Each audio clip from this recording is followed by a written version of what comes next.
leadership isn't about power or position. It's about how you show up when it matters most. And in the current disruptive world, these messy things can happen everywhere, anytime in your life. And that's where the real leadership is seen. And what I call these messy moments as are the unscripted moments. And how we as a person respond makes us the leader in those unscripted moments. One of my employers took over a petroleum company in Nigeria. His top executives were kidnapped. Once he got the news, he flew because this petroleum company was bought from the government. He had negotiations with the government. Huge amount of money was spent. How did that person show his leadership for his people when it mattered most? So in that moment, it didn't matter money to him. It didn't matter power to him. It didn't matter anything to him except for standing for his executives. And when you are present, fully present, you have the full power. You will realize your power by being present. When you are fully present, you are doing your best. Silence is more powerful than words. Sometimes it is best not to express. Words are poor forms of communication. What could be the best form of communication for leaders? But there are times when they make me to make the decision. But when I make the decision, they trust the decision.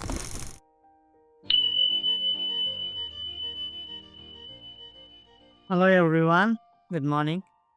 I am Dr. Venkat Adivi. By profession, I am a strategic HR leader who brings nearly 20 years of experience in all aspects of HR. What I do is my role is to help senior leadership teams clarify what great leadership looks like for their businesses, co-create frameworks and guide them to embed it into the daily leadership behaviors. Today we are talking with Anand. Anand has served the world's top 1% who are royalty, billionaires, and influential leaders. He believes where presence, intuition, and quiet influence define leadership. I, on the other hand, climbed up the corporate ladder, navigating systems, scaling people strategies, and leading change from inside out. So we come from two different ends of spectrum, but both worlds converge on a powerful idea. Leadership isn't about power or position. It's about how you show up when it matters most. Tune into this podcast as I and Premm discuss more about these things in some time. My name is Prem Anand. Of course, I'm addressing this from Zurich in Switzerland. After spending about 3 decades serving people, starting from hotels, moving on to cruise ships, and then getting on to private service, 6 years I started to take the skills and what has made me to come into this place, what life I'm living, to the world, to communicate this, how they can do themselves also. So after a brief, about 4-5 years, I've been training people, but then I realized there is more to offer. There is more that I can give and that can come about, and people can transform their lives by having certain understanding and certain meanings to what they are doing. And I thought it is important that I must convey this message because understanding this has made a lot of difference to my life. I would like all the others also to enjoy this. By them, it won't be just for them. They can make other people to relish the gifts of what this is. It's very simple, but we see often simple things are the ones which are so challenging to do. To get this going, I am developing a program called Serving with Soul. But this program is coming as an education. But meanwhile, in the next few weeks, in the next few months which is coming, I'm taking it directly to people who are in service industry like myself, and to see them that everybody can do this and everybody can make this possible for themselves. So this is where I am. Super. Thank you, Prem. Thank you for that brief intro. And I see that you are empowering people and making them believe that they can do anything like many others and achieve progress in their life. So it's really so nice to have people like you come out and empower others and build a community of the leadership which is needed for the growing economy today, or the things, the way the world is moving. We need more leaders and in future, and people like you who's coming around and helping. You said educating them, but I say empowering them. So you're empowering them with making them realize what they can achieve is really wonderful. And maybe on the other side of the spectrum, I do the same thing. So I help senior leadership teams clarify what great leadership looks like, and of especially for their businesses, and also co-create the frameworks as needed, and guide them to embed that into daily leadership behavior. So precisely, Prem, I think leadership is everywhere, and leadership isn't handed to anyone with a title. So it's not handed to anyone at all. So we shape it choice by choice, and leadership isn't what you do when everything is going around you so fine. So leadership is seen when things around you go really messy, and in the current disruptive world, these messy things can happen everywhere, anytime in your life, and that's where the real leadership is seen. And what I call these messy moments as are the unscripted moments. So because they don't come, they come uninvited, they come unannounced into your life, and how we as a person respond makes us the leader in those unscripted moments. So in those unscripted moments, what I have seen in 20 years of my life working with leaders at different levels is no framework will come handy. So because when you're put into a crisis, you don't keep thinking about a McKinsey 7S framework or something else. You just go ahead and start doing, getting things correct. So that those are the unscripted moments. So I would open this up and saying that no, you might also be in such moments you could have walked past in your life. But if you look again to those moments, Prem, those are packed with some leadership lessons. So do you recollect any such moment which has come uninvited into your life, and how the leader in you has really worked on that, and what was the lesson for you on that? Uh, Thank you, Venkat. Before we go, I will just identify myself as I'm not thinking that I'm empowering people, but I am sharing what I have. But if it ends up in empowering them, I'm really pleased about it. Yes, you're absolutely right. Most of the character you can only know through these unscripted moments. Yes. That's the time when the character comes up. So there are, for example, I've been working, the work environment which I used to be in the past is full of unscripted moments. When you are looking after a certain family, you got huge amounts of unscripted moments possibility to happen, because we are not operating in a very corporate styled environment. Yes. It's a family. It is you have 20 staff whom you have to run. You have the weather conditions, you have to maintain gardens, estates, and vehicles on the estates. Animals, horses might get sick. Animals are there, and so on. So ours is full of a lot of unscripted moments. But what I learned from my leaders whom I work for, let us take the persons whom I used to work for. They are leaders who had thousands of people working for them, and huge amounts of companies which they were looking after. What I have time and time and time seen again and again is they don't get bogged down by these unscripted moments. Rather, they immediately take action, and they follow through that action, and see that the lessons has been learned, and something has been put in place. So I mean, one of the actually I can give you one example. One of my employers took over a petroleum company in Nigeria. Just within a year or a year and a half, as he took over, his top executives were kidnapped. And once he got the news, he flew, because this petroleum company was bought from the government. He had negotiations with the government. Then he had to do whatever he had to do. He got the staff freed. Then huge amount of money was spent on security, on regulations put in place, on to see it doesn't happen again. So like this, there are thousands and thousands and millions of incidences in their lives, in all our lives. The first thing is, it doesn't put them down. It doesn't bog them down. They are prepared for it. Anything which comes up, they are prepared for it. As soon as they are prepared for it, one of the most important things also I observed is, because they are cool headed, because they don't get stressed out, they are able to make decisions clearly. Right. I see for any leader, Prem, nothing like this can be any more pleasurable than moment like this. So you getting your topic cake is lifted up by somebody, and yeah, like that moment, it's really great that that person never thought about the money that is getting in. He never felt the pressure, staying calm and making the quick decisions to do whatever it can to protect his people. So that's one of, Yes. that's truly an unscripted moment which you, not even in your dream you would even ever imagine that your executives will get kidnapped and this is how I'm going to respond.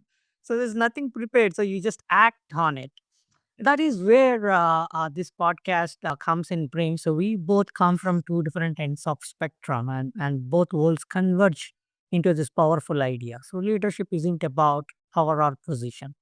So it's about how you show up when it matters most. So right, you, the example that you rightly quoted, how did that person show his leadership for his people when it mattered most? So in that moment, it didn't matter money to him. It didn't matter power to him. It didn't matter anything to him except for standing for his executives who are abducted by someone. So that's really an unscripted moment.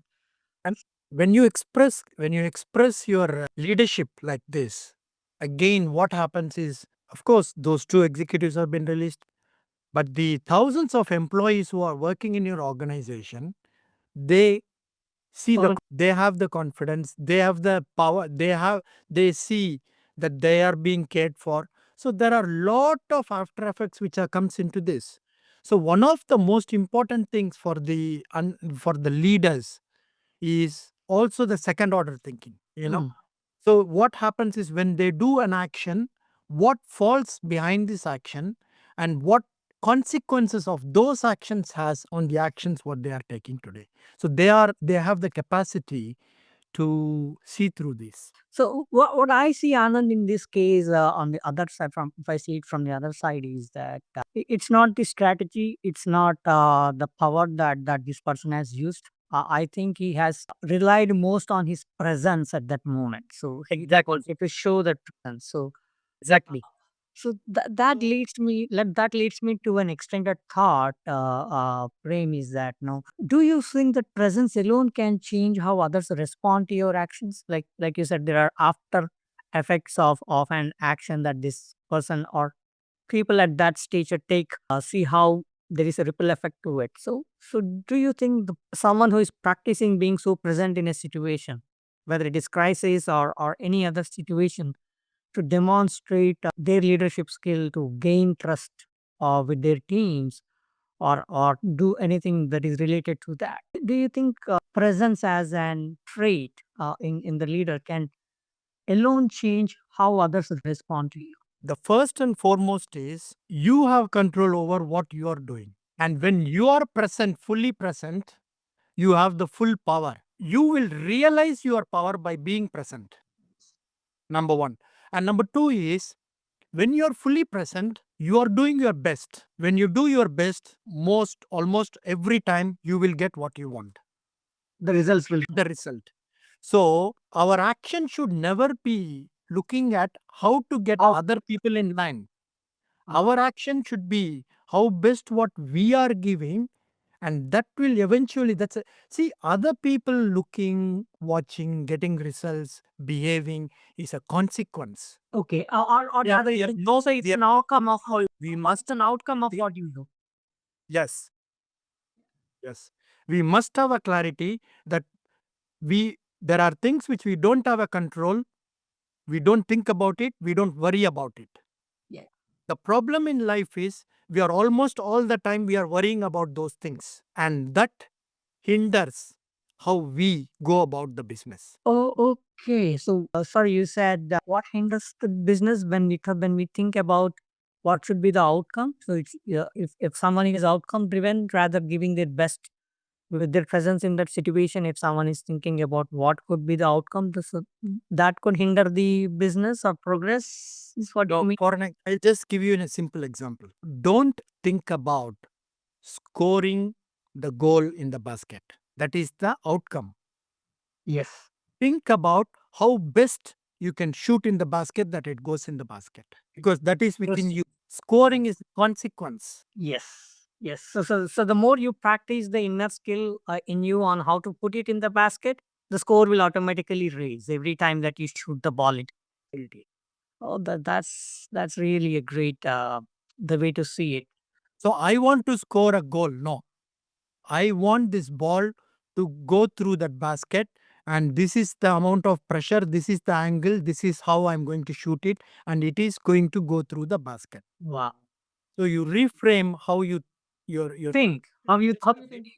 If I'm doing it to doing it to or throwing the ball to score the goal, then probably my focus might shift and I might lose my focus or like you said, how much of pressure I should use to make the ball go and sit in the basket. Rather, I have to practice the skill inside me to not to score, not focused on score, but making sure that ball goes into the basket every single time I shoot it. I will do whatever it Takes for this ball to go into that basket. For this ball to go into the basket from the angle where I am, what is the pressure I'm going to use? So when you think about scoring the ball, you shifted your focus there. Yeah.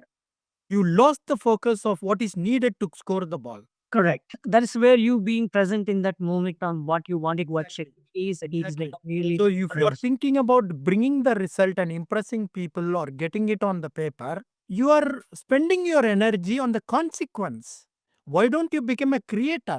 Creator of that consequence, a creator of that outcome, Exactly. not the outcome itself.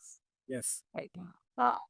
Prem, I learned that you worked with world's top 1%, who are from royal families. Like you said, you managed families. It's not just their business. So it's about taking care of their home, taking care of the gardens, the pets that they love, everything. And you worked with billionaires and most influential people.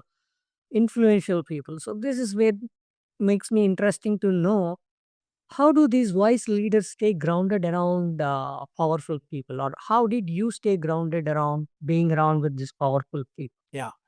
Again, it comes to the same thing.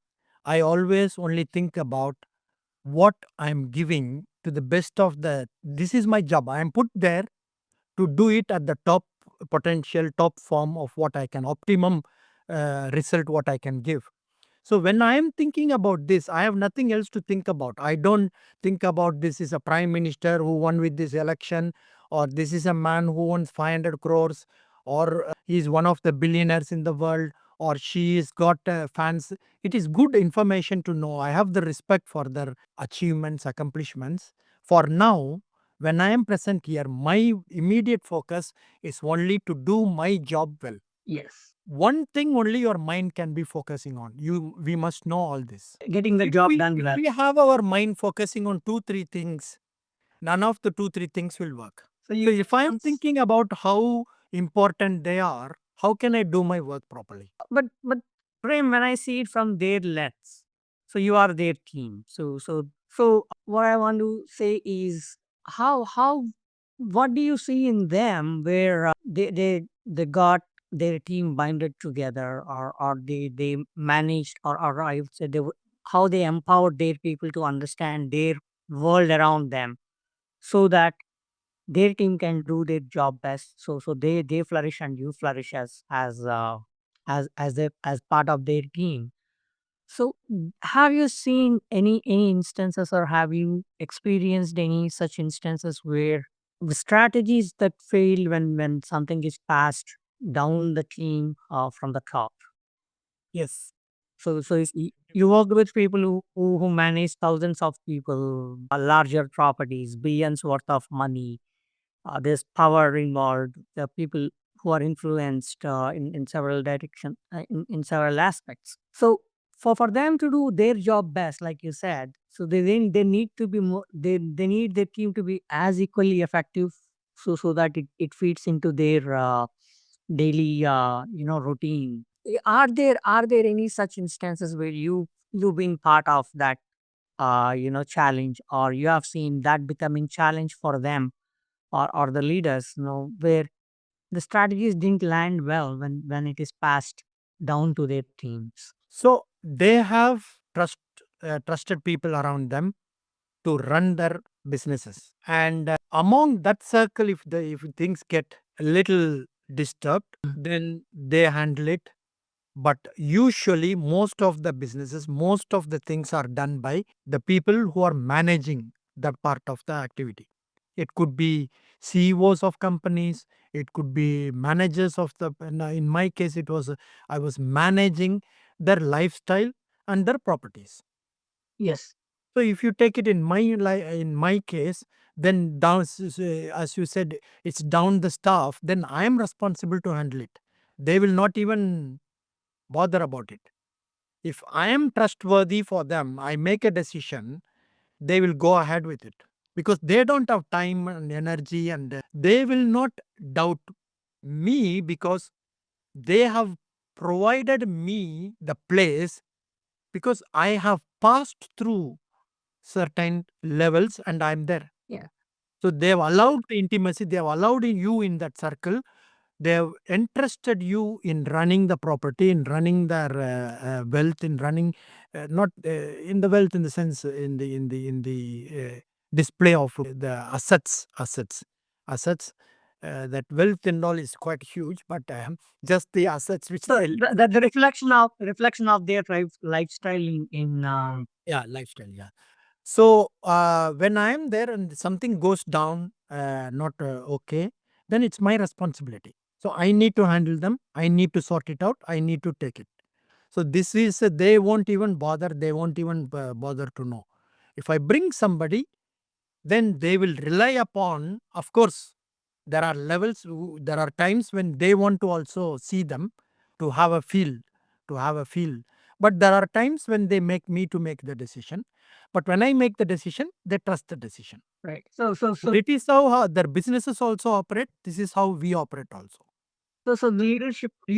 Can I summarize saying that one of the greatest leadership traits is to build that autonomous environment around you, and trust the decisions made by your team, and not to interfere unless it is really needed, and trust the decision made by my staff who I trust so well, and go with the and go with the flow, and when crisis comes, then you know how to handle it, and you are well know how to get along with such situations. So are there I know in such pressurized moments, there can be some instances or situations where things get really messy, noisy around you.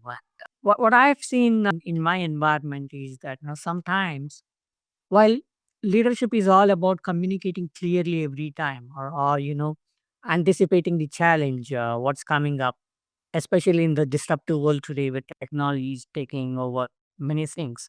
Or time and again, what I've seen is sometimes silence is more powerful than words. So, in your world, have you ever seen that silence sometimes has become a form of leadership within the people that you work, especially when people are surrounded with such an influential people who has power, authority, and everything.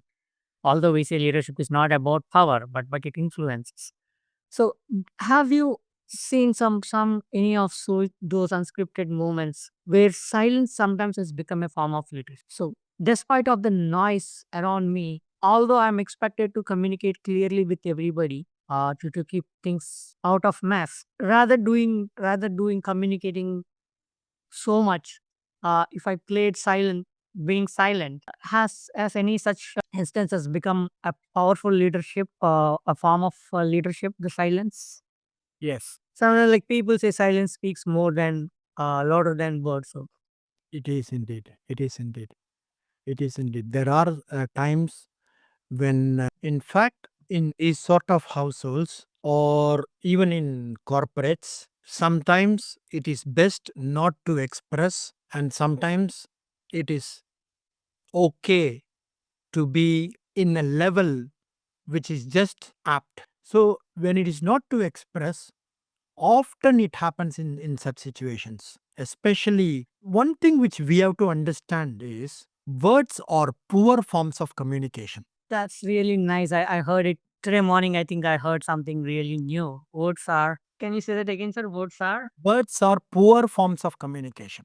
core forms of communication. Okay, so they're not. Will They're never not the ones. express what you feel through words. You can try your best. Anybody, any language. So if you say when words are the poor form of communication, so what could be the best form of communication for leaders? Because communicating clearly is one that comes up again and again, over and over. Whenever you read a leadership book or hear a podcast or go through an boardroom experience, communication is always at the forefront for leaders. So when you say the words are the least effective form of communication, what could leaders now think beyond words to What you just now said, is it also saying communication is the best part of something, but the best method to do it is words? Does it say that? not explicitly? Exactly, exactly, exactly. So if you see the higher forms of relationships between a man and a woman, between a god and a person, the highest forms of relationships is not through words. Agree. I see where you're coming from. So you want to be in certain person's company because they make you feel good, not they keep on talking to you good. They make you Right. feel good, Right. right? Yes. So your communication must address that feelings to be channeled towards your goal. That would be the most effective way of communicating to your staff. Why is the number one requirement in any corporate is culture building? Culture. Yes. Culture is what? It is a feeling towards one's particular goal. And in certain methodology, in certain values, following certain values to reach certain goal is what is culture is about. Yeah. Doing the right thing again and again, making it an habit in the organization eventually becomes the culture of the company. At the end of the day, your people should feel to deliver into that culture, right? So, Prem, what I see the assimilation of this is now the communication need not be words always. So the powerful communication that a leader can bring to any unscripted moment is the number one is presence. So you be present in the situation, even if you don't say anything, give that feeling that you are with the people and you stand as an you back them in the tough situations. That itself is communicating powerfully that your presence is with them, and there is culture around how people know in that organization how that culture is empowering to do the right things, make the right choices, right decisions. But the leader doesn't have to come and speak great words to motivate or empower his or their team. It's just that you be present in that situation, even if you sit silent. But if you are present in that situation and show that you have their back, the people back of the people that you trust, or back of the people that people trust you, that itself is a great communication that settles the dust slowly. No, even when you're talking, you should allow that moment to reflect. So give So that the leader comes, he talks, then he allows the moment to reflect, then people reflect. Then what he is doing is when they reflect, they are channelizing their feelings towards his words, towards his thoughts. So when they channelize towards his thoughts, so what he is making is through the medium of talking, through the medium of words, but even the words and the talking is powerless even if it doesn't originate within you. yes. So what is coming out through words or through that is transmission of energy is happening. This transmission of energy is instigating the other energy to follow through, which is what is happening around in any non physical communication. For example, what is digital technology? What is mobile phone? What is These are all transmission of energy, Yeah. right? But today I ring a phone, I put the numbers, it channelizes that energy into your own your lane, which is going to reach you. It's transmitting this here to reach you. So what's happening is through the word, which is now here pushing the button, if you are successfully able to steer the feelings of people, the top leaders, all this Martin Luther King, Nelson Mandela, Gandhi, they were all, their words did not make people to move. Right. Words made their feelings to move, and the feelings moved actions. Right. Feelings brought in actions, and the actions got the results. Right. So, Prem, if I see this scenario into in a boardroom, so what I see is, or what I am learning from you today is that, no, as a leader, I don't have to start speaking when I enter into a boardroom. There's a- So rather, what I could do is, for the first few minutes, I could stay silent to hear what others are saying, so that would channelize my thoughts. And then when that energy is transmitted around the room, that's where, like you said, the energy transmits and then brings that cohesion to. I think that is one form, or one way of making people innovate on their own terms, and then bring consensus around the situation or the crisis that the team is undergoing. So the leader doesn't have to start the conversation by themselves. So they can sit quiet and let other people speak first, and then channelize the energy around them to get what the outcome that they're anticipating to drive. Is it what I? Venkat, there is no right or wrong way to. I think he can talk, but the most important thing is while he's talking, he should talk to the emotions. He should talk to the emotions. He should provoke the emotions. He should make them to feel. He should connect to their feelings. That's the thing which has to happen in talking. Right. So emotional intelligence is again another great trait that people want to see in their leaders. No, but despite of having outweighed my emotional intelligence with my teams, we still see some people quietly resist. Even there is an agreement to what the others are saying.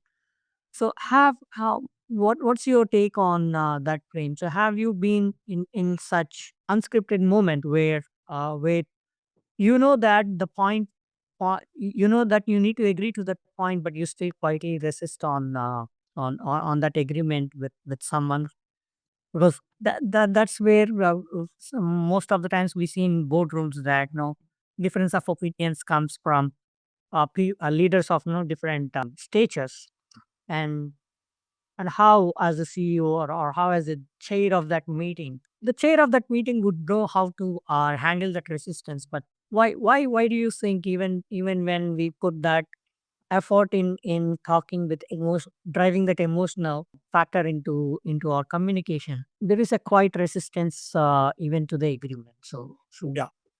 Yeah, that's a good question. See, you can't get everybody to accept on any and have consensus of everybody. So one thing is I won't say that it as an unscripted, because you as a CEO, they will expect this will happen. yes, Only thing how you have to make a decision on that matter is, if that matter is in the interest of your culture, is in the interest of the company, and people are resisting and there is not enough validity in the resisting, then they will not fit into the culture. So they displayed that they won't fit here by not resisting it. able to give a reasonable situation or a reasoning to justify it. So it is possible that they are not fitting into your culture, and you must accept, and you must either let them go or act upon it. That is number one. Number two is, there will always be people like this. There will always be, because we are 8.5 billion people. 8.5 billion people are 8.5 billion combinations of uniqueness. And in this uniqueness and in these combinations, there will always be, there can't be 100% of anything, even the best of the interest, Yes. right? So it is what values they take. Is it in the interest of the company? Is it in the interest of the organization? Is it in the interest of your culture, which is very strong, which has been set up? That is all you might have to see. And even you buy in emotionally, even they felt emotionally is right, There might be reasons, there might be psychs, there might be inability to see, but we can't help, we can't spend our time, we can't spend our energy, we can't keep on going about it. We must make a decision and we must move on. Prem, you touched on something that I explored in my PhD as a subject is bringing that leadership and organizational culture synergy. And in the current environment where there is a lot of disruption around us, I strongly felt when I studied this that leadership and culture must work in sync. And you touched that point now that and the belief what and the data that I have worked on what it conveyed is that organizations achieve sustainable success even in disruption only when leadership behaviors and organization culture are aligned toward the same goal like right he said. So when in such board meetings when there is a recognition that people are not buying into the idea or in the best interest of organization or in best interest of the culture, that's where the cultural gap is. I don't say it exists everywhere, but that's where those are the moments where you see the cultural gap exists, and it makes you aware that it is existing. And in the world where you Not a cultural gap, it's a value gap. oh, so yeah, that leads to the conversation that no, in your world, when leader sees that there is a value gap or the cultural gap, what are the best things that they have done to narrow it down? They don't have to do anything. There is nothing to do about narrowing it down. We are not here to please some individuals who don't fit into the organization. So, you only, first of all, your organization can only flourish who believes that this is in sync with what they are, who they are, what they want to be, who they want to be, right? And if it doesn't, one very clear thing you have to realize is all this happens because of the psych. Psych is to do with your mind and your like pride, pomp, and all these sort of fear. All this is based on psych. Yeah. So whatever things are based on psych is not helpful for humanity. In highly evolved beings who is out there is no psych. That is why they flourish. There is no countries, there is no divisions, there is everything is union. When you are in union with the laws of humanity, which is in the welfare of the humanity, upliftment of the humanity, then that energy will take you through itself.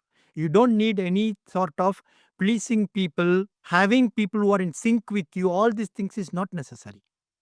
So if your company has a culture which is in the interest of people, which is in the interest of their clients, which is in the interest of delivering something which is to benefit other people, including their employees, that is all is needed. They don't have to each and every aspect and activity of it. They don't have to keep on going further and further and trying to please, trying to fit in, trying no. So they have a broader consensus. They have a broader ideology, which is we are here in the benefit of our people, in the benefit of other people, in our clients. Only when the money revenue comes in, business can strive, So right? So if I, these I people have their own inhibitions, own beliefs, then what is the point in trying to fit them here in? Prem, so you touched on no having those such a great inhibitions and understanding, being psychic and seeing everything as an union. But tell me how a leader would drive that in the organization when the organization is growing, when like you said, 8.5 billion people, 8.5 billion unique personalities. So when I'm bringing somebody new into the organization, a unique personality, have you seen a specific pattern or have you seen something that is done differently or effectively in embedding this new personality into the organization culture so seamlessly? Yeah. So before they come in, the person would have known. I mean, in principle, onboarding process and of course interview process. Before interview process, they would have done a research on your company, and they would come there. But while they are doing all these things, going through your manuscripts and what is out there, they would have realized what sort of organization they are enrolling for. Yeah. So there is also, I mean, lot of companies are doing this. Sentimental analysis, cultural fit analysis, all these things would have happened before they are brought in, True. right? That goes as a process. Yeah, as a process. So they are brought in having all this gone through. But often what happens is they would present themselves in a way that they get through the process, but when they are inside, you will figure out, you will find out that they are what they have said and what they are doing is different. Yes. Right? Right or not? Yes. Okay. So so now it becomes so easy. We try our best. We try our best to, I mean, what I'm talking from the point is that your organization is in the genuine interest of people, genuine interest of Your customers. genuine interest of growth mindset. Yes. Yeah? So in this mindset, if you are not fitting in, if you keep on having to, we have to keep on having to fit you in, then it becomes a stress on the company. So what is to answer your question? You, sooner or later you find out they are not fit. Right. So to summarize overall, our frame, so you're saying that culture is the invisible enabler of strategy. So which means that the culture is intentionally shaped and reinforced in the organization. So as the time grows, it becomes a strategic asset that accelerates the execution of your plans, your growth, or bringing the people together. Or in corporates, what we call employee engagement. Rather than a strategy, it's a reflection of your values. Okay. Your strategy should align with culture. Exactly. So without cultural alignment, even the best strategies fail. Yeah. Yeah. Right. So can you throw some light on how this the top 1%, the royalties or the billionaires world practice this value system in their life, business, everywhere, and how these misfits are recognized and acted upon. Right. So, first is we started the conversation with the value alignment, and when we started, we said about how they take action, Yes. what makes them to take action, and so on. So they how they are. They want, as you rightly also pointed out in one of your mentions, that they want people around them also to reflect them, which means Yeah. just take action, follow through, put things in place, which way you learnt lesson. Yes. Yes. So they also want to surround themselves with this sort of stuff. This is the culture they maintain throughout their organizations, throughout their lives, right? So they will keep people who are in alignment with these basic principles. This is basic. Okay. And then they look for people whom they keep closer. There is a quite a amount of trust which they only them they allow closer. Yes. In trust, how we look at it, for example, when I was a house manager, we have certain in the estate itself, there are certain areas people are allowed till here. There are certain areas these people only is allowed further. Yes. There are certain areas. So like level of access or Level of access, yes, yes, exactly. So the level of it is in corporate also. The level of access is being given based on the trust. yes. The trust itself, there are at least three kinds of trust. One is the core trust. Core trust is to do with your character, your intent, and the care. Character, intent, care, like CIC. These three are the bottom line of trust. These three are bottom line of trust. Okay. So if you or allowing somebody to be your intimate friend, basically, you know his intentions are not to use you, but to be on a mutual level. And Yes. you also will see how much he cares for your welfare, for your well being. Yes. Yeah. And then you also will see he's a liar, honest, nice person, open hearted, growth mindset, opportunistic, whatever it is. That is the character. Yes. This is level one trust. Level two is the competency. How well you can do things, how competent you are in Yes. this. So when I am a house manager, when what I am looking at it is when I'm bringing you in, you are competent. but are you can only enter into the certain levels of me of the household operation or something when you come into the level, the foundation level. So it's top to bottom. It's not bottom to top. It's bottom top to bottom. Top to bottom. Yeah. Top is the basic which I said. Yes. That is CIC, where it is character, intent, and Yes. Next is the competency and consistency. okay. Are you consistently delivering your competency? There are some people are there. Super, they will do the dinners. Then when it comes to family dinner, they are like very people will be, they are not in to the speed. When it becomes an event, they are fully charged, full energy and like this. Yeah. So do you have the consistency? Do you have the same amount of energy every time? That's Yes. second level trust. Yes, got it. If I have to assign him for a very important dinner, I make my assessments based on all these things. So will he demonstrate the same level of energy that he showed in a larger dinner event? Yeah, and sometimes I will realize he's good for events. I will only use him for events. Then the third one is the sustainability, the long run. Are you able to deliver this on a very long run, future legacy creation? So if you have done all this, if you given a long run, then I might be interested even to get your children into my employment, or even your, so these the if you are sustainable, if you have gone through for a long time, and the future legacy you created, then You're creating legacy for yourself. You're creating legacy for yourself by being consistent. So by being so competent, consistent, exactly. and having that core value, core intent, and everything.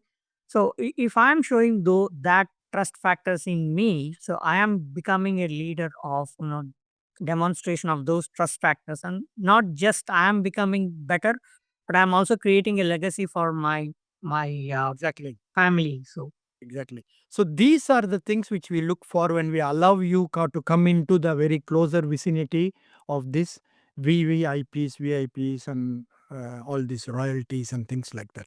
So to answer your question, this is how we look at it, and this is how they come into it.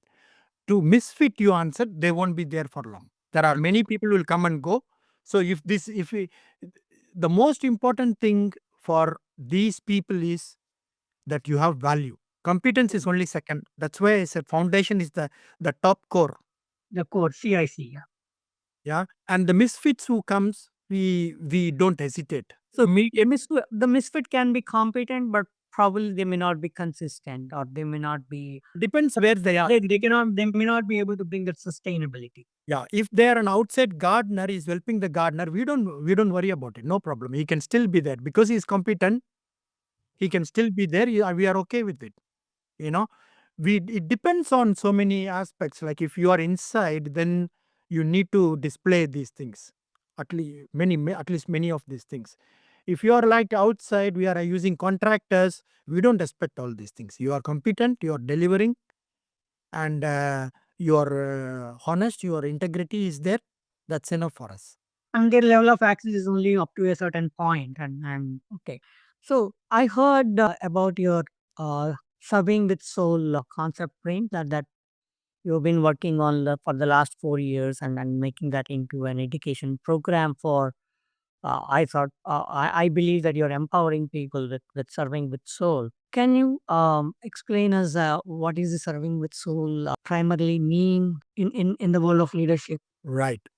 As when we started, when I mentioned that I was very much involved in training people. Yeah. But when I was training, I felt that there is more to give, and more people can use, and more people can get, and more people can take this to the world to make the world connections, better connections, meaningful connections, and so on. So it didn't come to very recently, until very recently, to a place where this can be made into a program and given to people. It has been a value, it has been Yeah. a wisdom, it has been a thought, it has been sort of a realization, resonance. But now, in the last few months, I have converted that into modules and programs. Wow. So the modules and programs, if companies can integrate into their system, it will make them to identify the people with these values. So it will help their culture to grow with these values, and it will monitor, like they can see the real KPIs. They can see that there is a process how their HRs can take this through. And for this to happen, I'm converting this into a modular system. First is starting as a LMS material, and then it's converted into an operating system. Wow. Operating system, yeah. So yeah, so this is I'm in the process of this, and the course, as a course, it will be ready soon. But convert into operating system, it needs a bit of time. I'm also developing certain connections and to kind of networks to get this first MVP as a product to use. So this is the place where we are. Right.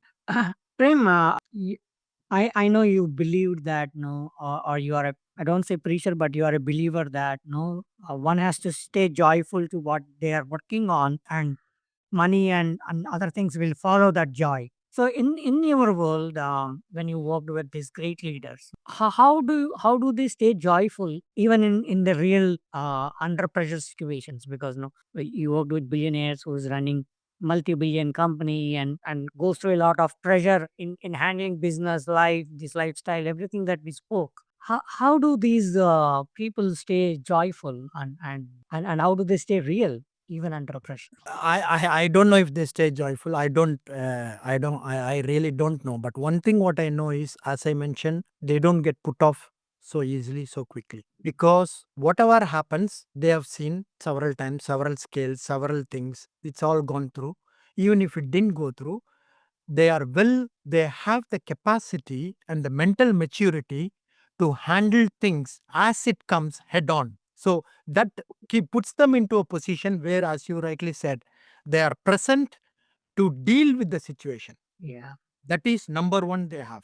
Joyful was said in the context of services. When you want to serve somebody, if you can do it joyfully, it's easier for you to do, for them to feel you. That is the context which I said. These people are really the mental status is what I have seen working with so many people. See, while I was working in London, one of my other friends who used to work on Neckerman Islands belonged to Richard Branson. Wow. Yeah, it got fully burned down. Ah, Fully burned down. It's a private island. Even before the insurance came there to look at the damage, most of the rebuilding it's already rebuilt. Yeah. they have cleared up the place and they started to rebuild. It's not rebuild, but they cleared up the place, which means that is the speed they like to operate. Yeah. Speed. Yeah. That is the speed they operate. And yes, it has happened. He will find out the reason why later, what has happened later, but get it going. That's I time and time I've seen this. Get it going when it is fixed. And I would its response. It is being responding to the situation than waiting for looking into the reasons and then find a way through. It's just something happened. So you just respond immediately, get things going and then look into the data, look into the reasons later and see, take precautions so it doesn't repeat again in a same situation like that. So that's wonderful.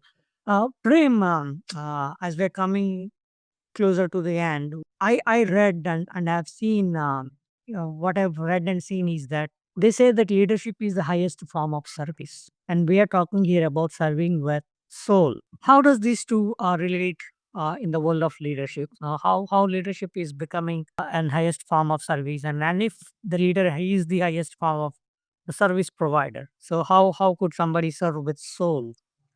And can you give us any example on if this has really worked in real time, serving with soul, which has really brought in difference in others or difference in the leader himself?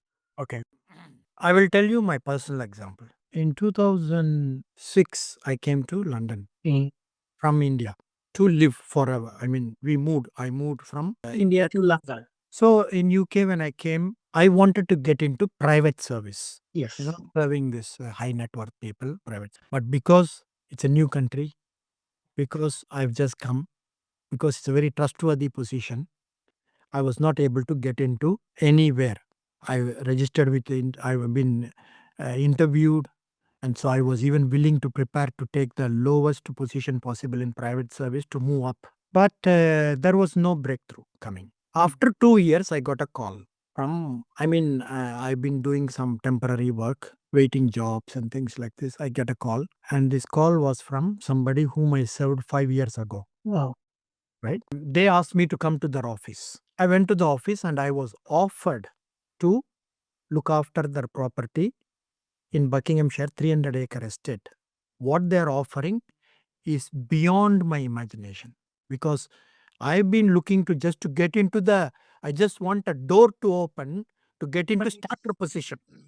But it's They- turning out to be a big. position. Okay. So you wish for something, then you get so big thing. Now you don't know if you're really in a position to even enjoy that, even to avail that, right? So now while I'm going by train, I didn't give him the answer. I'm going by train. I'm thinking these responsibilities, whatever I have to do. It's quite for me. It came under my in my tummy. It created a bit of a fear in me. Yes. Yeah. Yeah. Though the aspiration has come true, but then later on, that became my first employment into private service, and it was very successful, and that set me up into a very higher level. But why I am saying this to you is the person who called me after 5 years, we never had contact in 5 years. 5 years ago, I served him on the ship few times Okay. on the cruise ship. Before this, I was in cruise ship. I served him on the cruise ship for a few times. Apparently, when I reached London, there was a Mercedes limo waiting to pick me up. And this was from another guest whom I looked after 4 years ago on another cruise ship. So, Relations are coming into play now. so now this man is saying, Prem, until you find your own place, you can live here. He gave me one of the outhouses in the most expensive areas in the world. It's called Virginia Water in UK, Ah, right? So I stayed in a cottage, private cottage with my then wife. family. Right. Yeah. So, to answer your question, these people at that time when I looked after them, they paid me tips. Yes. My company gave me salary. We finished the deal. We are done, right? Yeah. But why did they come back after 4 years when they know I'm coming into to live in London? Everybody now is looking to want to meet me, want to invite me. We go out for a dinner. At least I went out for dinner with 5 or 6 other clients also, right? Yes. So why do they do this? I say they see value in your service when you serve them, and there is some trait that you have demonstrated that has hooked them to your. Exactly. This is called touching the soul. How many times when you have gone somewhere or did something or been somewhere for a brief time, somebody what they have done has really made a mark on you that next time when you went, you remembered their name or their face. Yes. Why did that? Why does this happen? Yeah, like you said, you They have have left an impression on you, on your on you. memory. They have left an impression, right? So this is what is that everybody is capable of doing it. Yes, I'm thinking loud now. How can this reflect in a corporate world? How that's where I think why this now I realize why this leadership is highest form of service. So you have no matter which kind of environment you are in as a leader, you always ensure that you are serving your team with soul. So you reach their souls. You touch them in different ways possible and beyond their mind. And One of the things is you should never attempt to do it. You should never try to do it. so so it should happen by nature. Yes. But Prem, do you think that we should develop that skill to do it naturally? So for that we need some awareness, and then we have to align our own values into that, and then do some action related to that. So it becomes natural for anyone to touch others' soul in serving as a leader. Very good question. I will now tie the loop. This interview is coming to an end. In between, we talked about the trust. Yes. The first foundation layer I told you about, the trust. In that, I gave you 3 values. Yes. Do you remember? You said the core values, which is one, the trust, which is at core, which is with intent, and which is intent, character, intent, and yeah. Yeah. Now, take those 3 things, come back here. If you have the intention to heartfully, sincerely serve somebody, Yes. and you kept on doing it, that becomes your character. Character. Yes. When it becomes your character, they can see that you care for them. When they see you care for them, you make an impression on the soul. That's it.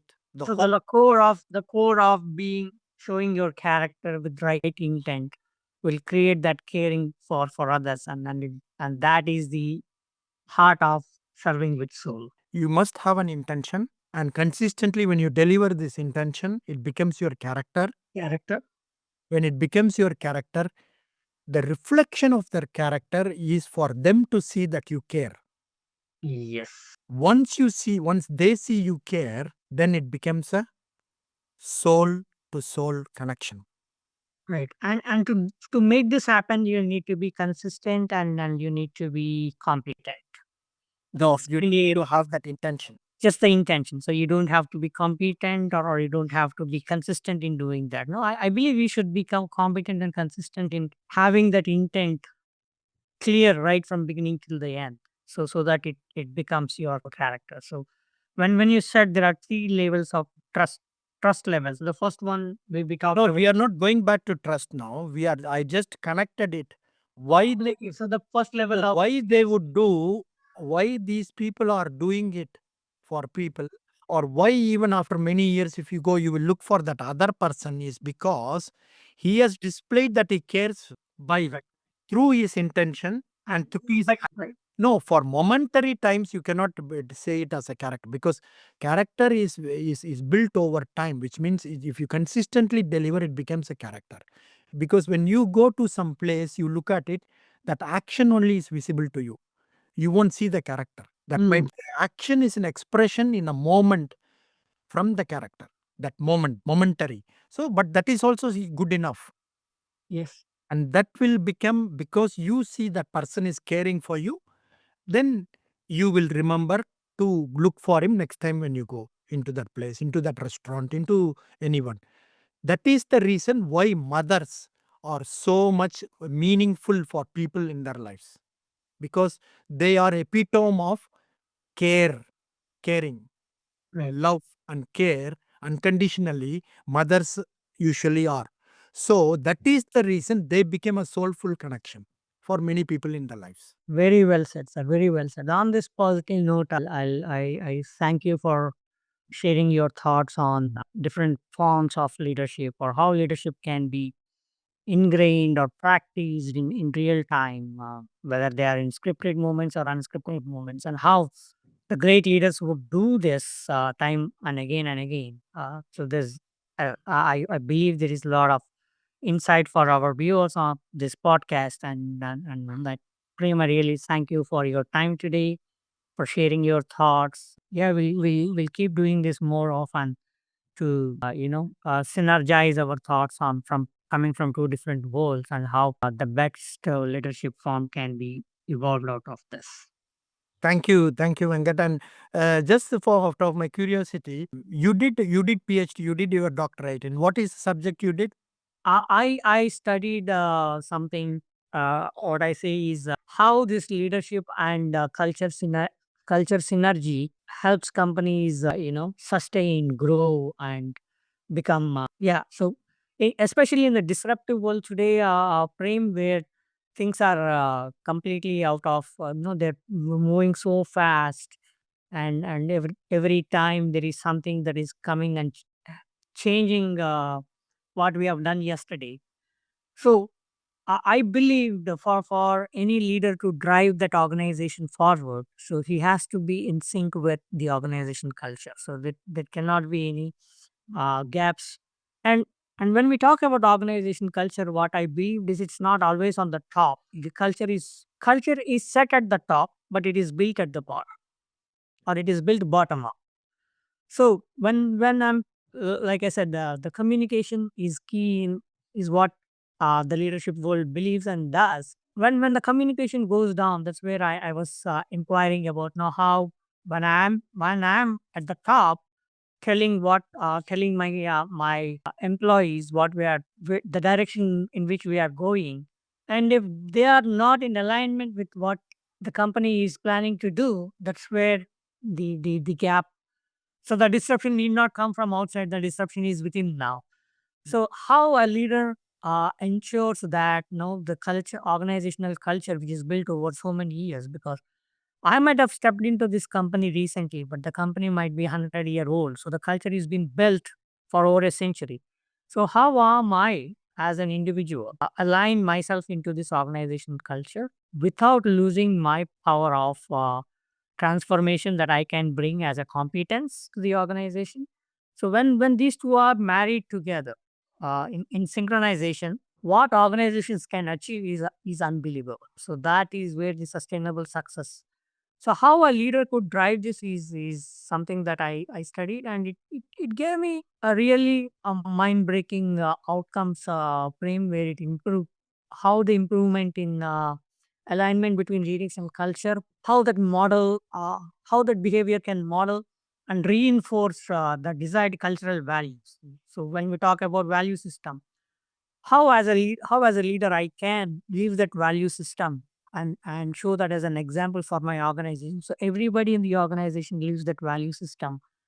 That is the direct fuel of speed and decision quality. So you touched this at the very beginning that no the top leaders, the great leaders would let their people make decisions. It's an autonomous environment where the decisions are not questioned. So believe that that's where the trust is coming in. So that's exactly what one of the outcomes that I've seen in my study as well. But our conversation today has reinforced it more stronger, and it makes it more relevant now that now it is important for all organizations of any in any field, whether it is in the service field that you are in household, or whether it's in the real corporate environment.